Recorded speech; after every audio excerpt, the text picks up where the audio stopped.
Srikakulam RTC complex ను జనసేన నేత MLC Nagababu పరిశీలించారు. వర్షం పడితే తీవ్ర ఇబ్బందులు పడుతున్నామని ప్రజల నుండి ఫిర్యాదులు రావడంతో పరిశీలనకు వచ్చినట్టు నాగబాబు తెలిపారు. శ్రీకాకుళంలో ఆర్టీసీ కాంప్లెక్స్ నీటి మునక ఇష్యూ 20 ఏళ్లుగా ఉందన్నారు. నేటికి కాంప్లెక్స్ ముప్పునకు సొల్యూషన్ దొరకలేదన్నారు. ఆర్టీసీ కాంప్లెక్స్ ముంపు సమస్యపై కౌన్సిల్లో మంత్రులను అడిగానని తెలిపారు. రోజుకు 60,000 మంది ప్రయాణిస్తున్న బస్టాండ్లో వర్షాకాలంలో ప్రజలు తీవ్ర ఇబ్బందులు పడుతున్నారన్నారు. శ్రీకాకుళం బస్టాండ్ ను ఎత్తు చేయాలన్న ఆయన శ్రీకాకుళంకి ఇంటిగ్రేటెడ్ బస్టాండ్ అవసరం ఉందన్నారు. ఇంటిగ్రేటెడ్ బస్టాండ్ చేసే 25 ప్లాట్ఫామ్ నుండి 45 ప్లాట్ఫామ్లుగా మార్చవచ్చన్నారు. శ్రీకాకుళం బస్టాండ్ ఇష్యూపై మంత్రులతో మాట్లాడతానన్నారు ఎమ్మెల్సీ నాగబాబు.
అంటే ఎక్కడ దీనికి సొల్యూషన్ రావట్లేదు 20 ఏళ్ళ నుంచి.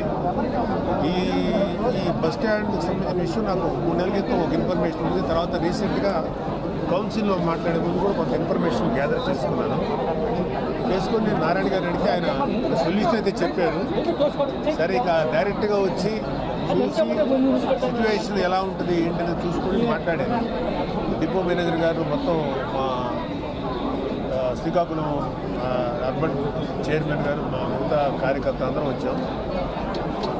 20 సంవత్సరాల నుంచి పరిష్కారం కాని సమస్య పట్ల ఎలా చేయొచ్చు అనేది ఇది కొంచెం డీటెయిల్డ్గా ప్రభుత్వం దృష్టికి తీసుకెళ్దామని మేము నిర్ణయించుకున్నాం. ఇప్పుడు రోజుకి 60,000 మంది ప్రయాణికులు ప్రయాణించేటువంటి బస్ స్టాండ్, ఈ పెద్ద బస్ స్టాండ్ 60,000 మంది ప్రయాణించేటప్పుడు వర్షం వచ్చి ఒక 3 నెలల పాటు వాటర్ బాగా నిల్వ ఉండడం వల్ల ప్రయాణికులు చాలా ఇబ్బందులు పడుతున్నారు. అంతేకాకుండా ఎక్కడ గొయ్యి ఉందో ఎక్కడ ఏముందో తెలియకుండా వాటర్ క్లాగ్డ్ ఏరియాలో నడిచెళ్తాం అనేది ఒక ప్రమాదకరమైన విషయం. అలాగే వాటర్ ఇంకా ఎక్కువైపోతే బస్ స్టాండ్ ఈ కాంప్లెక్స్లో కూడా వచ్చేటువంటి పరిస్థితులు ఉన్నాయి.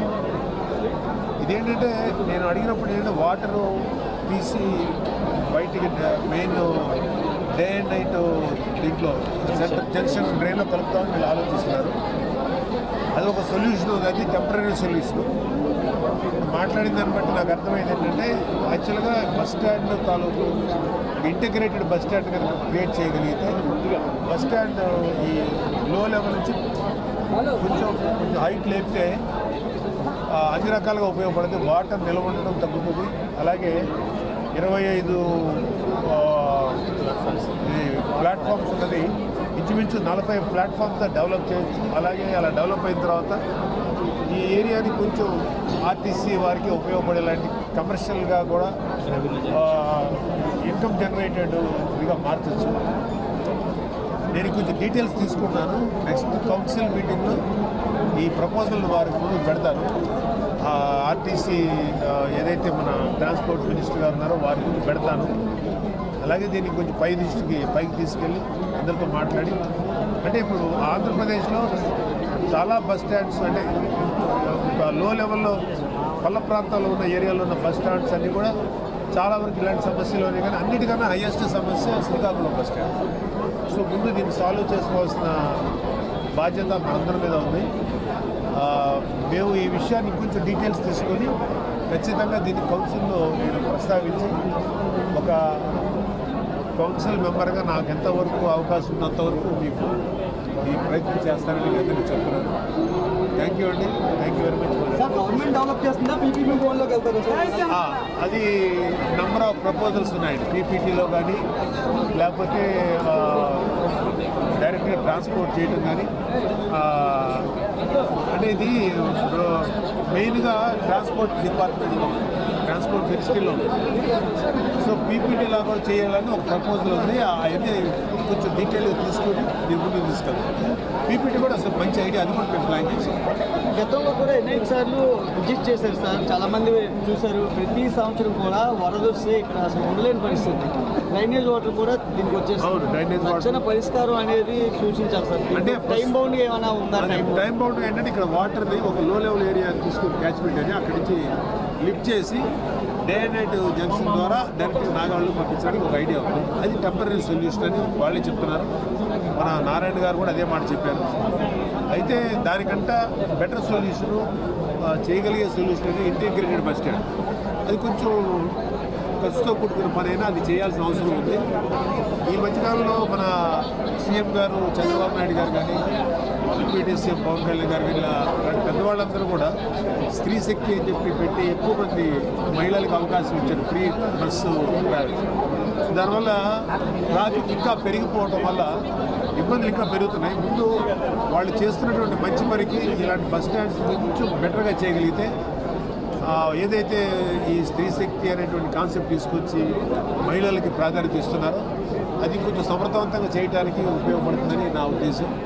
డెఫినెట్గా దీన్ని కౌన్సిల్ దృష్టికి తీసుకొచ్చి ప్రభుత్వం దృష్టికి తీసుకొచ్చి ఈ బస్ స్టాండ్ ఆధునీకరించడానికి ఎంతవరకు ప్రయత్నిస్తాం. మెయిన్గా నాకు ఇక్కడ వచ్చే శ్రీకాకుళం ఏరియాలో ఉన్నటువంటి ప్రయాణికులు ఎవరైతే ఉన్నారో వాళ్ళు ఇబ్బందులు ఎదుర్కోకూడదు. పిల్ల పాపలతో వస్తారు, రకరకాల ఎకనామికల్ ఆర్థికంగా పేదలు కానీ మధ్యతరగతి వాళ్ళు కానీ ఎవరు వాళ్ళందరూ కూడా ఇబ్బంది లేకుండా కంఫర్టబుల్గా ఉండేలాగా మేము ట్రై చేద్దాం సార్ స్థానిక సంస్థల ఎన్నికలకి జనసేన ఎలా వెళ్ళబోతుంది? ఇప్పటికే పదవులు పంపకం అవన్నీ ఇక్కడ నేను only I'm confine to bus stand ఈ ఇష్యూ అవన్నీ తర్వాత వచ్చాము first focus on the immediate problem on road ఇచ్చారు.